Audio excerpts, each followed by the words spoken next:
Hello दोस्तों, मैं अभिषेक सिंह भदौरिया आपका स्वागत करता हूं अथेनियम अकेडमी की डिजिटल क्लासेस में। और हम लोग जो अपना बिजनेस स्टार्ट कर रहे हैं वो है फिजिक्स।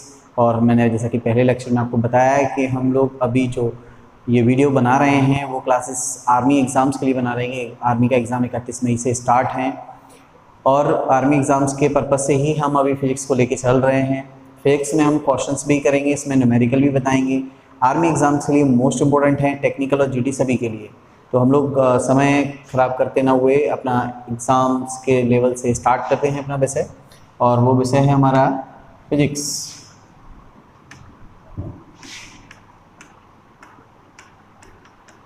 भौतिकी।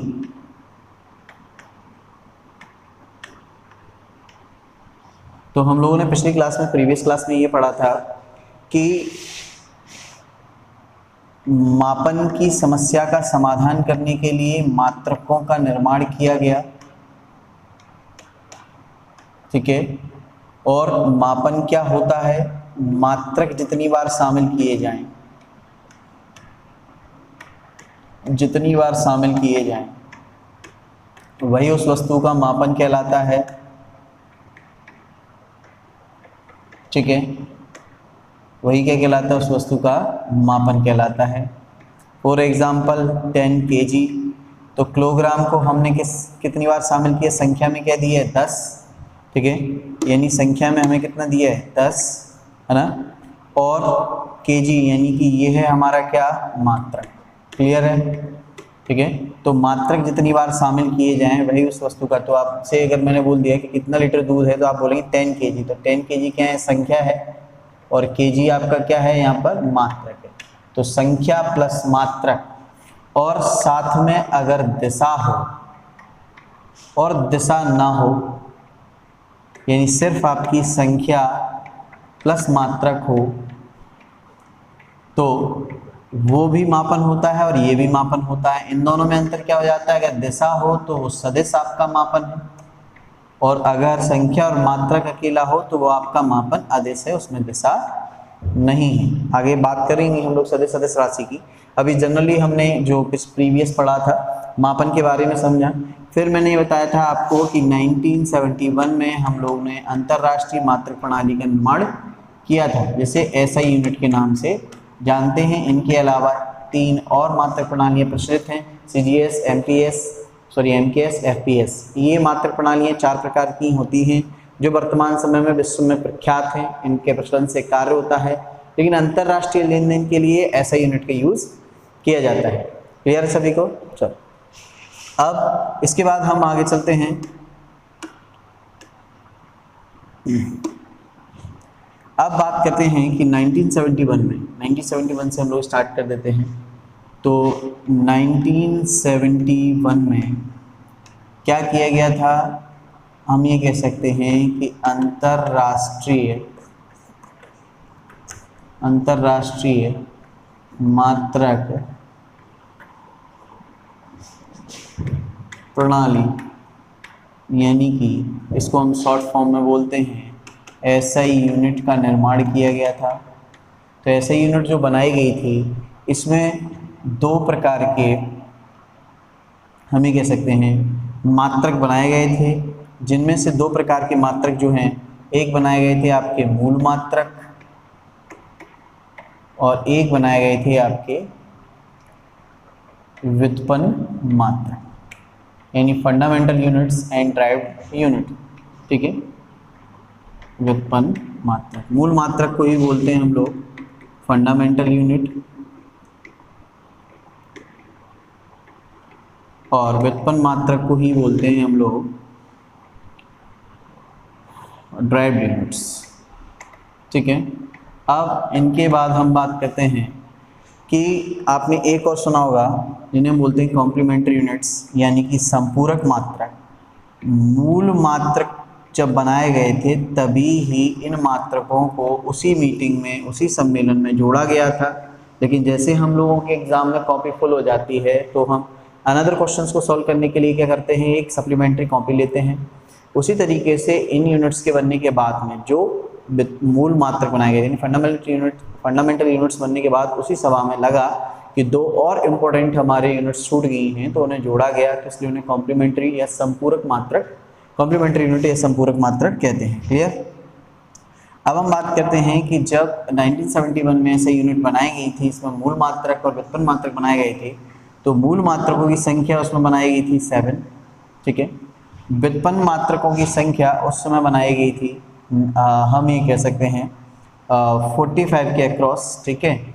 और आज ये अगर हम इनको बोलते हैं तो व्युत्पन्न मात्रकों में हम यूज़ कर लेते हैं इन्फिनिटी, इन्फिनाइट, ठीक है, अनंत। वर्तमान समय में आपसे पूछे कि व्युत्पन्न मात्रकों की संख्या कितनी है, तो आप क्या बताएंगे? अनंत बताएंगे, इन्फिनिटी है। क्लियर, ठीक है। अब इसके बाद में हम बात करते हैं कि मूल मात्रक क्या होते हैं, ठीक है। पहला पॉइंट हमने जैसे बोला मूल मात्रक, तो सिंपल सी भाषा ये है, मूल कहते हैं, मूल का मतलब हम लोग कई तरीके से समझते हैं। मूल मीन्स होता है ओरिजिनल, जो कहीं से या किसी से मिलकर ना बना हो, वो रूप मूल रूप कहलाता है, एक्चुअल फॉर्म कहलाता है। तो हम ये कह सकते हैं कि जिन यूनिट्स को हम ड्राइव नहीं कर सकते, जिन यूनिट को हम तोड़ नहीं सकते, क्योंकि भाई वो एक रूप ही है, किसी से मिलकर नहीं बना। जो चीज़ें मिलकर बनती हैं वो टूटती हैं, याद रखना। तो ये किसी भी चीज़ से क्या नहीं बना? मिलकर नहीं बना। तो जो मिलकर नहीं बने होते या हम जिन्हें तोड़ नहीं सकते, वो हमारे क्या कहलाते हैं? मूल मात्रक या फंडामेंटल यूनिट्स कहलाते हैं। क्लियर, जिन्हें अपन क्या नहीं कर सके, जिन्हें हम ड्राइव नहीं कर सकें, जिन्हें हम तोड़ नहीं सकें, वो मूल मात्रक कहलाते हैं। तो मूल मात्रकों की संख्या अभी मैंने बताई आपको कि मूल मात्रकों की संख्या कितनी होती है? 7 होती है। तो इनमें से हम मूल मात्रक और उनके चिन्ह, ये सारी चीज़ें पढ़ते हैं, ठीक है। तो राशि जनरल सभी ने पढ़ा है, बहुत अच्छे से पढ़ा है, ठीक है। मात्रक और चिन्ह, ठीक है। तो ऐसा यूनिट यहाँ हम जो लिखेंगे वो लिखेंगे इसके ऐसा यूनिट। तो सबसे पहले इसे राशि में हम बात करें पहले पॉइंट की, तो लंबाई, लेंथ। इनके छोटे बड़े मात्रकों के बारे में भी मैं बात करूँगा। तो लंबाई को काय में मापते हैं हम लोग? मीटर में। इसे स्मॉल m से प्रदर्शित करते हैं। दूसरा हमारा है द्रव्यमान, फटाफट से देख लेते हैं। इसे हम किलोग्राम से प्रदर्शित करते हैं, kg। तीसरा है आपका, लंबाई हो गया, द्रव्यमान हो गया हमारा। फिर हम ले लेते हैं समय को हम सेकंड से मापते हैं ऐसा यूनिट में। इसे SEC डॉट से प्रदर्शित करते हैं। चौथा, समय के बाद आता है आपका ताप, ठीक है, तापमान, टेम्परेचर नापते हैं। काय में मापते हैं हम? केल्विन, ना कि सेल्सियस या सेंटीग्रेड। केल्विन इसकी ऐसा यूनिट है, के, ठीक है। ये 4 हो गए। इनके बाद में 5वां आता है, अगर हम ले लें विद्युत धारा, तो विद्युत धारा को हम लोग काय में मापते हैं? एम्पियर में।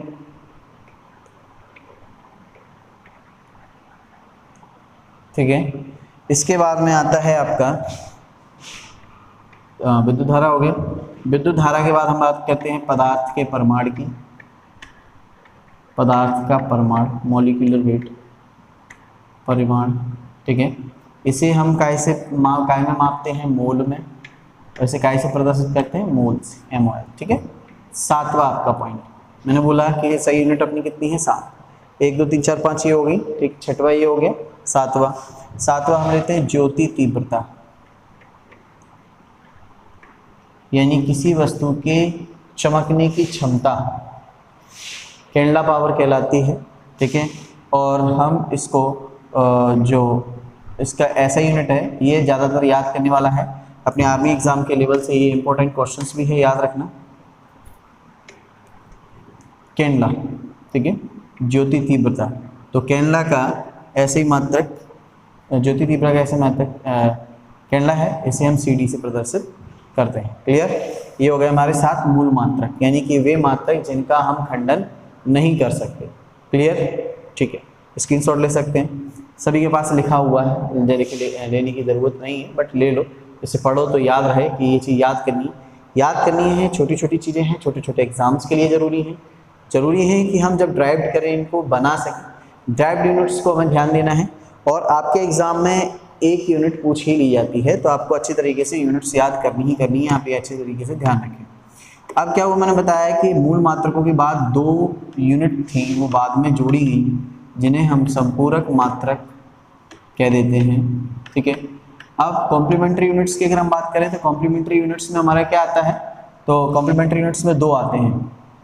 पहला रेडियन, यानी कि किसके लिए रेडियन आता है, पहले हम राशि लिखते हैं, क्योंकि पहले हम लोग राशि लिख रहे थे। तो आपसे बोला जाए समतल कोण, समतल कोण का मतलब होता है कि कोई सरफेस, एक प्लेन एंगल जिसे हम बोलते हैं, ठीक है। और प्लेन एंगल क्या होता है, इसकी पहले ये समझ में आना चाहिए, सबसे ज़्यादा जरूरी चीज़ बच्चे इसको रटते हैं। 2D बोल सकते हैं, 2 डायमेंशन, यानी इसकी 2 विमाएँ हों। जैसे ये बोर्ड है, इस बोर्ड पे मैं एक ऐसी लाइन बना सकता हूँ और एक ये। अब एक लाइन अगर मैं ऐसी बनाता हूँ तो वो ये लाइन इस लाइन से जुड़ी हुई मानी जाएगी, और तीसरी एक्सिस नहीं बन सकती, सिर्फ इसकी 2 एक्सिस बन सकती हैं। एक एक्सिस हम लोगों ने वाइट कलर से इसे हम इसको मान लें एक्स है, और एक हमने ये बना दी, ये हमारी हो गई दूसरी एक्सिस, ये होगी हमारी बाई एक्सिस। लेकिन अगर हम जेड एक्सिस क्रिएट करते हैं तो जेड एक्सिस क्या लगता है कि एक्स एक्सिस से इस अक्ष से जुड़ी हुई है, ठीक है, ये जेड एक्सिस नहीं मानी जाएगी। तो यानी कि 2 विमा, यानी कि 2 एक्सिस यानी 2 अक्ष के बीच बना कोण क्या कहलाता है, आपका समतल कोण। यही क्या कहलाएगा, आपका समतल कोण कहलाएगा। क्लियर है, ठीक। तो ये 2D, तो समतल कोण को हम मापते हैं, किससे मापते हैं, तो समतल कोण को हम रेडियन से मापते हैं, रेडियन इसका मात्रक है, और इसे RD से हम लोग प्रदर्शित करते हैं, ठीक है। ये पहला संपूरक मात्रक है। दूसरा, अब दूसरे मात्रक की अगर हम बात करें कि हमारा दूसरा मात्रक क्या होता है, तो जनरली दूसरा मात्रक जो हमारा होता है उसे हम देखते हैं।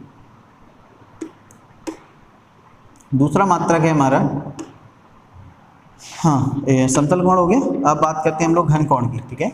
घन कोण, घन कोण क्या होता है, यानी कि यहाँ बात करें जब 2D की थी तो यहाँ थी 3D। घन में, घन मीन्स क्यू माने क्या था 3। अब 3D किस प्रकार से, तो आप लोगों ने आइसक्रीम की कोन का यूज़ किया होगा, देखा होगा आइसक्रीम की कोन, ठीक है। तो इसके बीच में बनने वाला कोण, ये कोण यहाँ जो बन रहा है, ये आपका कौन सा कोण है, घन कोण है। अब इसको किससे मापते हैं, या दूसरा और ले लेते हैं, जैसे कि हम लोगों ने क्या किया है, एक तरबूज ले लिया, ठीक है, और उस तरबूज को हम लोगों ने क्या किया, यहाँ बीच से इस तरीके से काट दिया, ठीक है। तो इस समय भी इसके बीच में बनने वाला ये कोण 3D होगा, सिंपल सी चीज़ है। और 3D है, 3 डायमेंशनल है, क्योंकि वही चीज़ है कि हम ऊंचाई, लंबाई, आधार ये तीनों चीज़ ले लेते हैं, घन बन जाता है। तो यहाँ भी कौन सा कोण बनेगा, घन कोण बनेगा। तो घन कोण को मापने के लिए हम लोग जो इकाई यूज़ करते हैं वो होती है हमारी स्टेरेडियन। क्या होता है, स्टेरेडियन, और इसे हम SR से प्रदर्शित करते हैं। क्लियर सभी को, ठीक। ये 2 हो गए हमारे क्या, संपूरक मात्रक, ठीक है। आगे चलते हैं। इसके बाद में हमने बताया था ड्राइव्ड यूनिट्स। इनको जरा आप लोग ध्यान से समझें कि हम लोग मूल मात्रकों की सहायता से व्युत्पन्न यानी मात्रक किस तरीके से ड्राइव्ड कर सकते हैं, व्युत्पन्न मात्रक की बात करते हैं, ठीक है। अब व्युत्पन्न मात्रक कैसे बनाए जाते हैं, क्योंकि लर्न करना है, आपको याद करना है। अगर आपको फॉर्मूले याद हैं, अगर आपको किसी भी राशि का फॉर्मूला याद है, यानी कि आपको सूत्र याद है, तो आप उसका मात्रक निकाल सकते हैं। आपको ये चीज़ सीखनी है, ठीक है।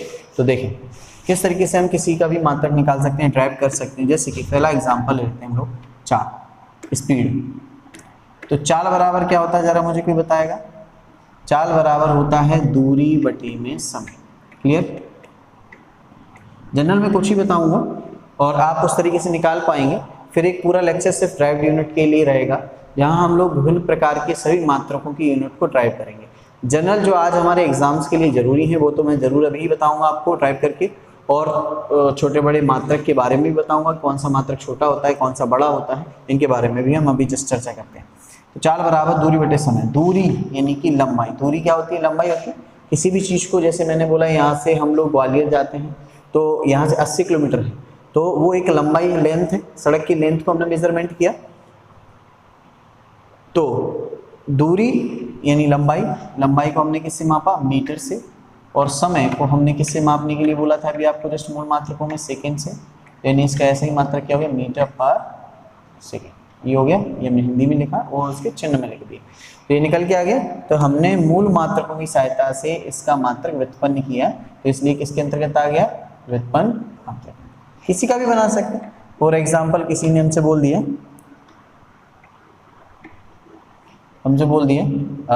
जैसे आयतन का, वॉल्यूम का ऐसे ही मात्रक बताइए वॉल्यूम के बारे में, ठीक है।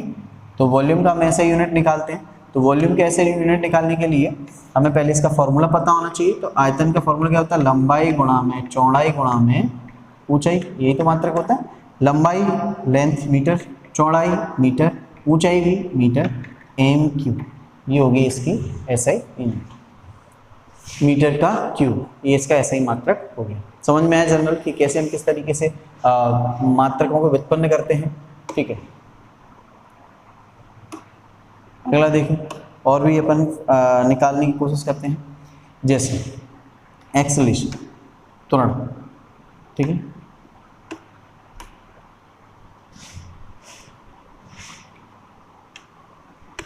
त्वरण,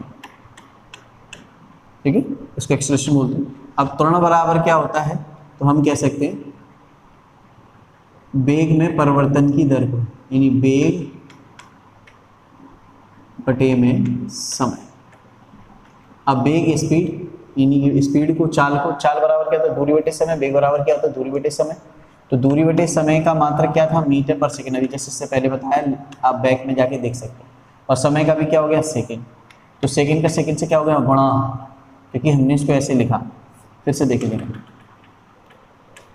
पहले मैंने लिखा बेग का अकेला होता है मीटर पर सेकंड, अकेला बेग का, और समय बटे में है तो समय का फिर लिया सेकंड का सेकंड से गुणा हो गया, क्या हो गया, मीटर पर सेकंड। इसको ये काय का हो गया, एक्सेलरेशन, त्वरण, शॉर्ट फॉर्म में से एक्सेलरेशन बोलते हैं, इंग्लिश में एक्सेलरेशन बोलते हैं, ऐसे प्रदर्शित करते हैं। तो मीटर पर सेकंड हो गया इसका मात्रक, त्वरण का मीटर प्रति सेकंड का स्क्वायर वर्ग, ठीक है। अब अगला देखते हैं, अब त्वरण हो गया। अब त्वरण के बाद में हम देखते हैं बल का मात्रक, फोर्स का, ठीक है, फोर्स। तो बल बराबर क्या होता है, द्रव्यमान गुणा में त्वरण। फॉर्मूले पता होंगे तभी आप ड्राइव कर पाएंगे, और मैं सिर्फ इंपॉर्टेंट जो एग्जाम्स के लिए जरूरी वही ड्राइव करवा रहा हूँ। द्रव्यमान को हम लोग मूल मात्रक में केजी, और त्वरण का भी हमने निकाला, ये मीटर पर सेकेंड स्क्वायर, क्या हो गया, kilogram into metre per second square. अब बोलने में बहुत बड़ा हो गया, इतना बड़ा मात्रक, लेकिन ऐसा ही यूनिट में अब न्यूटन ने इसकी खोज की थी, तो ना बल की, तो ना इसके न्यूटन के नाम पर इसका एक मात्रक और हो गया, और वो क्या हो गया, न्यूटन, ठीक है। न्यूटन इसका ऐसे ही मात्रक होता है फोर्स का। या फिर हम बोलें किलोग्राम इंटू मीटर अपॉन में सेकेंड स्क्वायर, ये भी मात्रक होता है।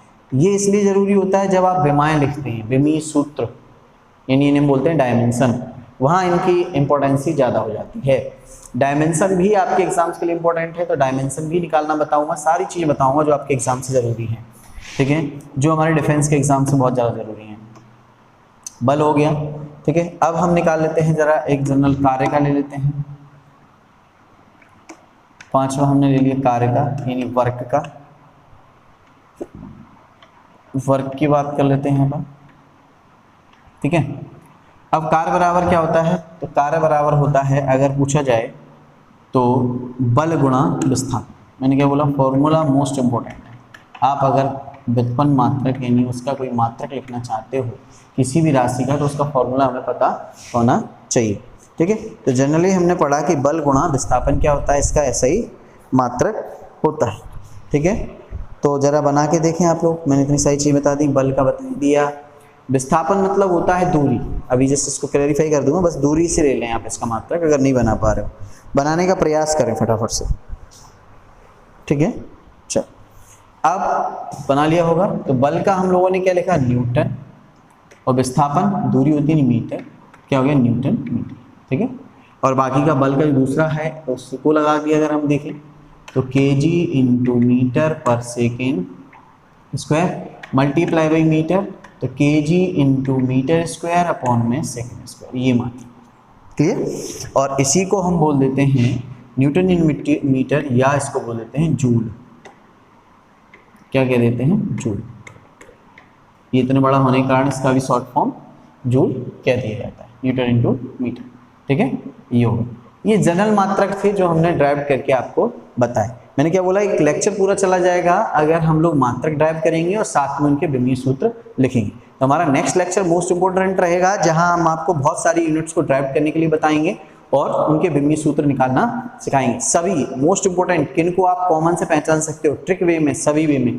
तो अगला लेक्चर जो होगा वो स्पेशली यूनिट के लिए होगा, उसे जरूर ध्यान से पढ़ना जिससे आपको लर्न हो जाए। डिफेंस के एग्जाम में, आर्मी, टेक्निकल के लिए तो मोस्ट इंपोर्टेंट है ही, साथ में आपके नेवी, एयरफोर्स के एग्जाम के लिए बहुत ज़्यादा जरूरी होगा, तो जरूर पढ़ेना उसको, है ना। तो अभी हम आगे चलते हैं। हम लोग ये पढ़ना चाह रहे हैं कि हमारे जो मूल मात्रक हैं, उन मूल मात्रकों में सबसे छोटी इकाई और बड़ी इकाइयाँ कौन सी। जनरल अगर हम बात करें तो छोटी इकाई और बड़ी इकाई कौन सी है, ज़रा इसे देखें। एक सेकेंड में फटाफट से हम लोग अपना आगे का पॉइंट पढ़ते हैं।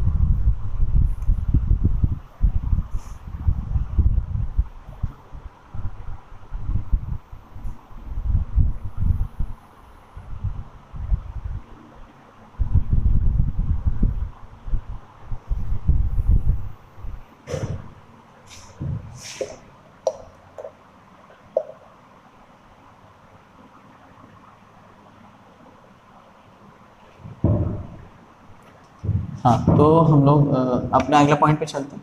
अब जैसे कि हम लोगों ने अभी क्या किया था, ये सारे मूल मात्रक ड्राइव करना सीखे थे। अब इसके बाद आता है कि हम लोगों ने एक वर्ड पढ़ा था अपने मूल मात्रकों में ही, और वो क्या पढ़ा था, तो मूल मात्रकों में हमने अपना वर्ड पढ़ा था मोल। जस्ट अभी आपसे बात हुई थी ना, में मोल किसके लिए हम लोगों ने पढ़ा था, पदार्थ के परमाणु के लिए। तो एक्चुअल में होता क्या है मोल, मोल हम किसे कैसे कहते हैं।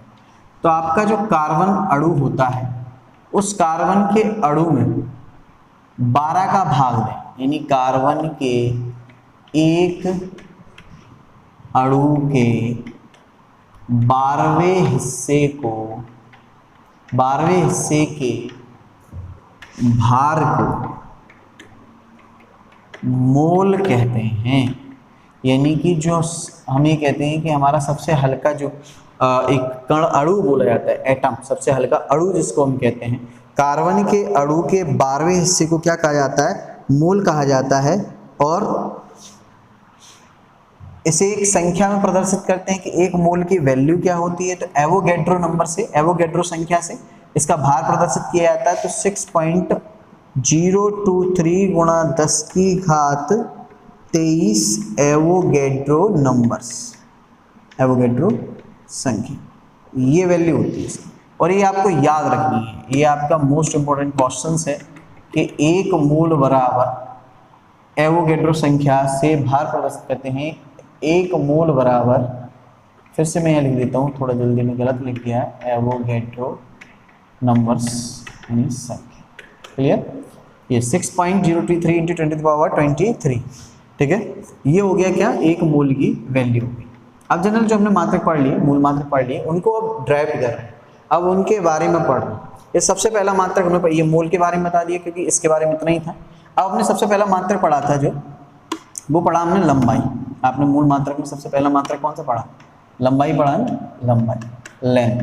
काय से मापते हैं अपन, मीटर से मापते हैं। अब मीटर को कई रूप में हम लोग लिखा हुआ देखते हैं। जनरल किस रूप में लिखा हुआ देखते हैं हम लोग मीटर को, तो जैसे हम लोग बात करें, हम लोग मीटर को अगर हम लोग बात करें तो कई एक यूनिट में लिखा मिलते हैं, लिखा हुआ, थोड़ा सा प्रॉब्लम हो रहा है, हाँ, लिखा हुआ देखते हैं जनरल। जैसे अगर मैं बोलूं आपसे, कहीं लिखा मिल जाए कि 1 मिलीमीटर बराबर कितना होता है, तो 1 मिलीमीटर की वैल्यू जो आप लोग बताएंगे, क्या बताएंगे, 10⁻³ मीटर। क्योंकि देखो ध्यान रखना कि मीटर ही वो इकाई है जो ऐसा यूनिट में गिनी जाती है। ठीक है, दूसरा, अगर मिलीमीटर के बाद में अगर किसी ने हमसे बोल दिया कि भाई आप बताएं कि माइक्रोमीटर बराबर, 1 माइक्रोमीटर बराबर कितना होता है, माइक्रोमीटर, इसे अपन प्रदर्शित करते हैं चिन्ह से, 10⁻6 मीटर हो गया। फिर आपसे किसी ने बोल दिया कि 1 नैनोमीटर बराबर बताइए भाई, 1 नैनोमीटर, एक small n n m, 1 nanometre बराबर हम कह दें तो 10⁻⁻9 मीटर। क्लियर हो गया? ठीक है। नैनोमीटर के बाद में अगर हमसे इकाई पूछी जाए तो 1 पिकोमीटर, क्योंकि यहाँ मुझे आपको छोटा और बड़ा भी बताना है, वो भी मैं बताऊंगा इसमें आपको। 1 पिकोमीटर बराबर, ठीक है, तो 1 पिकोमीटर बराबर हो गया 10⁻⁻10 मीटर। ठीक है। अब इसके बाद में 1 पिको इक्वल्स टू हो गया, 1 पिको इक्वल्स टू 10⁻⁻10 तो एंगस्ट्रॉम के इक्वल्स ही हो जाता है, एंगस्ट्रॉम बन जाता है ना।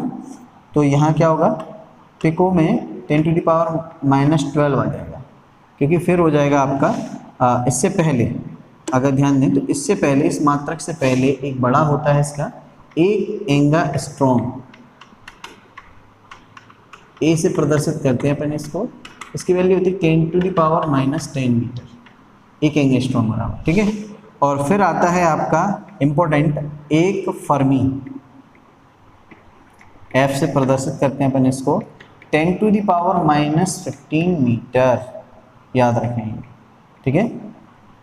इनमें से सबसे छोटा और बड़ा अगर हमसे मात्रक पूछ दिया जाता है तो छोटे की तो भाई बात यहाँ ठीक है कि हमें छोटा मात्रक मिल गया 10⁻⁻15 मीटर। अब क्वेश्चन यहाँ ये भी आ जाता है कि इससे मापते क्या हैं। सबसे छोटा मात्रक आपसे पूछा जाए, क्या पूछा जाए, सबसे छोटा मात्रक आपका कौन सा है, तो आप सबसे छोटा मात्रक कौन सा बताएंगे, फटाफट से मुझे बताएं। तो आप सबसे छोटा मात्रक मुझे बताएंगे कि हम लोगों का सबसे छोटा मात्रक है फर्मी। सबसे छोटा मात्रक क्या है, फर्मी। अब बात करते हैं बड़े की, फिर यहाँ से बड़े की ओर चलना स्टार्ट कर देते हैं। और भी बड़े मात्रक हैं, ठीक है। तो हो गया हमारा छोटा मात्रक, लंबाई का ही छोटा मात्रक हो गया। दूसरा पॉइंट, लंबाई का मात्रक ऐसा ही यूनिट तो मीटर है, अभी जस्ट मैंने बताया। लेकिन अब बात करेंगे बड़े मात्रक, लंबाई के बड़े मात्रकों में क्या क्या आ जाता है। तो जैसे आपने सुना होगा, लंबाई का सबसे बड़ा मात्रक होता है, इसे मैं बताना चाहूँगा, लंबाई का सबसे बड़ा मात्रक होता है आपका पारसेक। पारसेक, हिंदी में हमने इसको एक साथ लिख दिया है, लेकिन इंग्लिश में पार डॉट सेक, डैश सेक, पैरालैक्टिक सेकेंड। ये फुल फॉर्म नहीं है, इसको बीच में ब्रेक करके दो चीजों को जोड़ा गया, पैरालैक्टिक सेकेंड, पारसेक मिला के बोलने लगे हम तो पारसेक हो गया। पारसेक का मतलब क्या होता है, पारसेक का मतलब होता है कि एक टाइम ऑफ, अपन कह सकते हैं कि एक समय अवधि है। जैसे सेकेंड क्या होता है, इसकी भी वैल्यू होती है, ऐसे ही पारसेक की भी वैल्यू है, पैरालैक्टिक सेकेंड बोलते हैं जिसको हम। ये सबसे बड़ा मात्रक है। अब ये सबसे बड़ा मात्रक क्यों है, अगर हमसे ये पूछे है कि भाई ये सबसे बड़ा मात्रक क्यों है, तो ये सबसे बड़ा मात्रक इसलिए है कि ये प्रकाश वर्ष से बड़ा है। किससे बड़ा है ये, प्रकाश वर्ष से बड़ा है। प्रकाश वर्ष जैसे कि कितना होता है एक पारसेक, वैल्यू लिख लेते हैं अपन इसकी। एक पारसेक बराबर होता है 3.26 प्रकाश वर्ष। ये अब सबसे पहले क्या समझने की जरूरत आ गई कि सर प्रकाश वर्ष क्या होता है, यही बता दो। चलो, तो प्रकाश वर्ष, इसको इंग्लिश में हम बोलते हैं लाइट ईयर, प्रकाश वर्ष। ठीक है, प्रकाश वर्ष, और इसको हम ही कहते हैं लाइट ईयर। यानी कि सूर्य के प्रकाश की किरण के द्वारा एक साल में चली गई दूरी, डिस्टेंस, क्या कहलाती है, प्रकाश वर्ष कहलाती है। हमेशा याद रखना, सूर्य के प्रकाश के द्वारा एक साल में चली गई दूरी, किरण, सूर्य के प्रकाश की एक किरण के द्वारा। अब प्रकाश की चाल क्या होती है, जनरल पूरा समझाता हूँ मैं आपको एक तरीके से, इससे आपको याद हो जाए। प्रकाश की चाल क्या होती है आप बताएंगे मैं, तो प्रकाश की चाल होती है भाई 3 लाख मीटर पर सेकेंड, 3 पे गुणा 10⁸ मीटर पर सेकेंड। हम सिंपल सी बोल दें कि 30,000 मीटर पर सेकेंड या 3 लाख किलोमीटर पर सेकेंड। मतलब इसको किलोमीटर में चेंज करूँ तो 3 लाख आ जाएगा, मीटर में रहेगा तो 30,000 रहेगा, और सेंटीमीटर में रहेगा तो और घात बढ़ जाएंगी। कैसे, देख लो, 3 × 10⁻10 भी बोल सकता हूँ मैं इसको, क्योंकि आपके एग्जाम में कुछ भी लिख के दे सकते हैं। आपसे पूछ सकते हैं कि प्रकाश की चाल क्या होगी, पता चला कि मीटर पर सेकेंड में नहीं दिया, 8 की घात में नहीं दिया, और हमें नहीं मिला, और ऑप्शन में लिखा मिला, इनमें से कोई नहीं, आपने आंसर लगा दिया इनमें से कोई नहीं। सेंटीमीटर चेक कर लेना, नहीं किलोमीटर में दे दें, किलोमीटर में कैसे दे देंगे, किलोमीटर में दे देंगे 3 × 10⁶ किलोमीटर पर सेकेंड, है ना। दो घात कम करते चले गए, इसमें 2 कम की तो यहाँ पहुंच गए, सेंटीमीटर से मीटर पहुंच गए, मीटर में 2 कम की किलोमीटर में पहुंच गए, तो 3 लाख किलोमीटर पर सेकेंड। लाख में कितने जीरो होते हैं मालूम है ना, 6। कितने जीरो होते हैं लाख की वैल्यू में, कितने जीरो होते हैं भाई, गड़बड़ करवा दो, फटाफट से बता दो। तो यहाँ कितना आ जाएगा भाई, 5 आ जाएगा। तो 3 लाख किलोमीटर पर सेकेंड, क्योंकि 3 लाख में 5 जीरो होते हैं भाई, 6 नहीं होते, वरना 6 घात हो जाती है ना। तो सेंटीमीटर मीटर, क्योंकि मीटर से किलोमीटर में आने पर 3 जीरो कम होंगे, अपने को पता है ना। ऐसे समझ लो 1 किलोमीटर बराबर कितने मीटर होते हैं, 1000 मीटर। तो सीधे कितने कम हुए, 3 जीरो कम हुए कि नहीं हुए, तो 3 जीरो कम हो गए, किलोमीटर पर सेकंड में पहुंच गए। तो ये हो गया प्रकाश की चाल, ये हो गई प्रकाश की चाल। प्रकाश की चाल कितनी होती है, 3 लाख किलोमीटर पर सेकंड। अब लाइट ईयर क्या है, तो मैंने बताया प्रकाश की किरण के द्वारा 1 साल में चली गई दूरी, 1 साल में चली गई दूरी क्या कहलाती है, प्रकाश वर्ष कहलाती है। प्रकाश वर्ष को समझाना है मुझे, तो मैं समझाता हूँ, ठीक है। बड़े मात्रा को हम पढ़ रहे हैं हम लोग, प्रकाश वर्ष। तो मैंने आपको बता दिया लाइट ईयर बराबर होता है 1 साल में प्रकाश चली गई दूरी। तो कितना होता है, तो इसका मान होता है 9.46 × 10⁻15 मीटर। इतनी डिस्टेंस होती है एक प्रकाश वर्ष की, ठीक है। और मैंने बड़ा मात्रक बताया आपको क्या होता है, पारसेक, जिसकी वैल्यू होती है कितनी, 3.26 प्रकाश वर्ष। यानी कि अगर हम एक प्रकाश वर्ष बराबर इतना होता है, एक प्रकाश वर्ष बराबर इतना होता है, तो 3.26 × 9.46 × 10⁻15 मीटर का मल्टीप्लाई करेंगे, तब जाके हमें पारसेक मिलेगा। अब बात करते हैं कि सर इनसे मापते क्या हैं। जैसे आपने सबसे छोटा मात्रक पढ़ा, अब मैं दोनों का कंपैरिजन कर रहा हूँ, बड़े और छोटे का। ये है बड़ा, सबसे बड़ा मात्रक लंबाई का, दूरी का, और सबसे छोटा मात्रक बताया था मैंने फर्मी, सबसे छोटा। तो छोटे से क्या मापते हैं, छोटे से आप मापते हो नाविक की त्रिज्या। मैं केमिस्ट्री के साथ में लेके चल रहा हूँ, केमिस्ट्री पे जाके देखो, नाविक समझ में आएगा। नाविक क्या होता है, एक है अणु, अणु का छोटा खंड है परमाणु, परमाणु का केंद्र नाविक, न्यूक्लियस, उस न्यूक्लियस के अंदर पाए जाने वाले इलेक्ट्रॉन्स की त्रिज्या, इलेक्ट्रॉन्स, प्रोटॉन्स, न्यूट्रॉन्स की त्रिज्या, नाविक की त्रिज्या, ये अपन नहीं कह सकते हैं, इलेक्ट्रॉन, प्रोटॉन, न्यूट्रॉन्स जो साइज के कण हैं उनकी त्रिज्याएं या उनकी लंबाई, लेंथ, और नाभिक की त्रिज्या मापने के लिए हम किसका प्रयोग करते हैं, तो हम प्रयोग करते हैं सबसे छोटे मात्रक के, सबसे छोटा मात्रक फर्मी का। और सबसे बड़ी मात्रक से क्या नापते हैं, तो सबसे बड़ा मात्रक का प्रयोग करते हैं हम यूनिवर्स में, ब्रह्मांड में, एक गैलेक्सी से दूसरे गैलेक्सी में जाने के लिए, ठीक है। एक यूनिट और होती है, एक यूनिट और। प्रकाश वर्ष से क्या मापते हैं, यहाँ ये भी क्वेश्चन उठता है कि सर प्रकाश वर्ष से क्या नापते हैं, तो पृथ्वी से सूर्य की दूरी। और एक गैलेक्सी से, एक आकाशगंगा से दूसरी आकाशगंगा में जाने के लिए किसका प्रयोग करते हैं, वहां हम प्रयोग करते हैं पारसेक का। और एक पिंड से दूसरे पिंड पे जाने के लिए हम एक यूज करते हैं खगोलीय इकाई, खगोलीय इकाई, इसको बोलते हैं हम लोग एस्ट्रोनॉटिकल यूनिट इंग्लिश में। एक AU बराबर कितना होता है, तो 1.496 × 10⁻, हमें कह सकते हैं सॉरी 1.496 प्रकाश वर्ष, प्रकाश वर्ष। इससे नापते हैं खगोलीय पिंडों की दूरी, एक पिंड यहाँ से दूसरे पिंड, मतलब इसी आकाशगंगा में जो पिंड से पिंड की दूरी नापेंगे वो खगोलीय इकाई से एक आकाशगंगा से दूसरी आकाशगंगा की दूरी नापेंगे पारसेक से। तो ये हो गया आपका सबसे बड़ा मात्रक और ये हो गया आपका सबसे छोटा मात्रक। तो यहाँ तक आप लोगों को समझ में आया होगा कि हम लोगों ने लेंथ की, लंबाई के सबसे छोटे और बड़े मात्रकों पर डिस्कशन किया, ठीक है। किसी को यहाँ तक प्रॉब्लम आई क्या, चलो तो आगे देखते हैं कि इसी में आपसे रिलेटेड जो आपके क्वेश्चंस पूछे जाते हैं उनमें कोई अगर कुछ दिक्कत हो रही हो तो वो अपन देख लेते हैं, ठीक है। अब ये क्या हो गया कि ये सारी चीज़ें हो गई लंबाई में। जो हम एक स्थल पर चलने वाली लंबाई की बात करें, अगर इस पृथ्वी की सतह पर हम चलते हैं तो हम लोग ज़्यादातर किलोमीटर और मीटर में ही डिस्टेंस को मेजरमेंट करते हैं, ठीक है। लेकिन जब हम पृथ्वी सतह को छोड़ देते हैं, ब्रह्मांड में पहुंचते हैं, तो हम लोग काय की चर्चा करते हैं प्रकाश वर्ष या पारसेक या खगोलीय इकाई से रिलेटेड बात करते हैं। बहुत छोटे पार्टिकल्स की अगर हमें मेजरमेंट करनी होती है तो fermi, angstrom, millimetre, nanometre, picometre, micrometre, angstroms, इनकी बात करते हैं।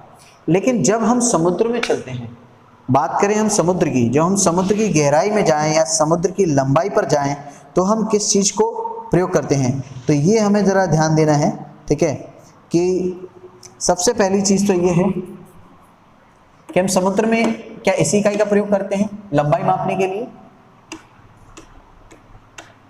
समुद्र में, ठीक है, लंबाई मापने के लिए किसका प्रयोग करते हैं, गहराई मापने के लिए। डेप्थ भी, गहराई भी लंबाई में ही मापी जाती है, ठीक है। तो समुद्र में दूरी नापने के लिए, लंबाई मापने के लिए हम यूज करते हैं नॉटिकल मील का। नॉटिकल मील ये मात्रक है, नॉटिकल मील क्या है, मात्रक। लेकिन इनमें सबसे इंपॉर्टेंट क्वेश्चन और बन जाता है, यंत्र भी पूछ देते हैं, समुद्र में लंबाई मापने के लिए कौन सा यंत्र प्रयोग करते हैं, तो आप क्या बताएंगे, फेदोमीटर का। क्या का प्रयोग करते हो, फेदोमीटर का। ये इंपॉर्टेंट क्वेश्चंस है, ठीक है, ये इंपॉर्टेंट क्वेश्चंस है कि किस यंत्र का प्रयोग किया जाता है, तो आप बताएंगे तुरंत फेदोमीटर का। तो नॉटिकल मील बराबर होता कितना है, अगर आपसे कोई पूछ दे तो एक नॉटिकल मील बराबर होता है, अगर मीटर में आपको लिखना है क्योंकि मीटर ही हमारी क्या है, ऐसा ही यूनिट है, तो 1852 मीटर हम जिसे बोल सकते हैं। या अगर किलोमीटर बोला जाए तो पॉइंट लगा दो, 1.852 किलोमीटर एक नॉटिकल मील बराबर होता है, ठीक है। अब इसके बाद में अगर हम बात करें कि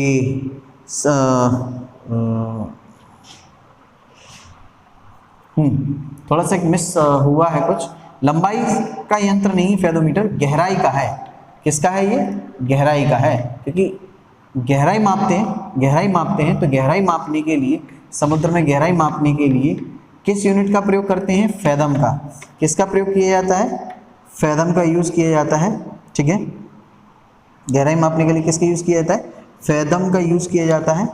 फैदम यूनिट है, फैदम क्या है, मात्रक है, ठीक है, और यंत्र क्या है, फेदोमीटर, ठीक है। फेदोमीटर से हम क्या नापते हैं, गहराई मापते हैं। और एक फैदम बराबर होता है, अगर आपसे किसी ने पूछ लिया तो एक फैदम बराबर होता है 6 फुट में, ठीक है।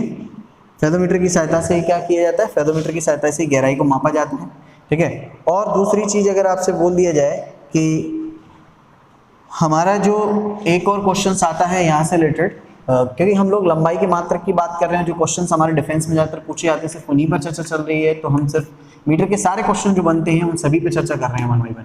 तो एक हमारा पॉइंट रह गया है, फिर हमारा मीटर से यानी कि लंबाई के सारे मात्रक हो जाएंगे, और वो है हमारा जैसे आपसे बोल दिया जाए ओजोन परत की मोटाई। ओजोन परत की मोटाई, अब मोटाई तो हम कह सकते हैं गहराई या मोटाई एक ही चीज़ हो जाती है। तो उस मोटाई की अगर हम बात करते हैं तो मोटाई भी डिस्टेंस को क्रॉस करती है, यानी कि डिस्टेंस को ही नापते तो लंबाई को ही मापेंगे, तो मोटाई को नापते हैं आप डबसन यूनिट्स। याद रखना है डबसन, अंदर नहीं जाना है, इसके डिटेल्स में नहीं आना है, बस आप याद रखें कि ओजोन परत की मोटाई हम इकाई से नापते हैं, डबसन इकाई से मापते हैं। तो इतना समझ में आया।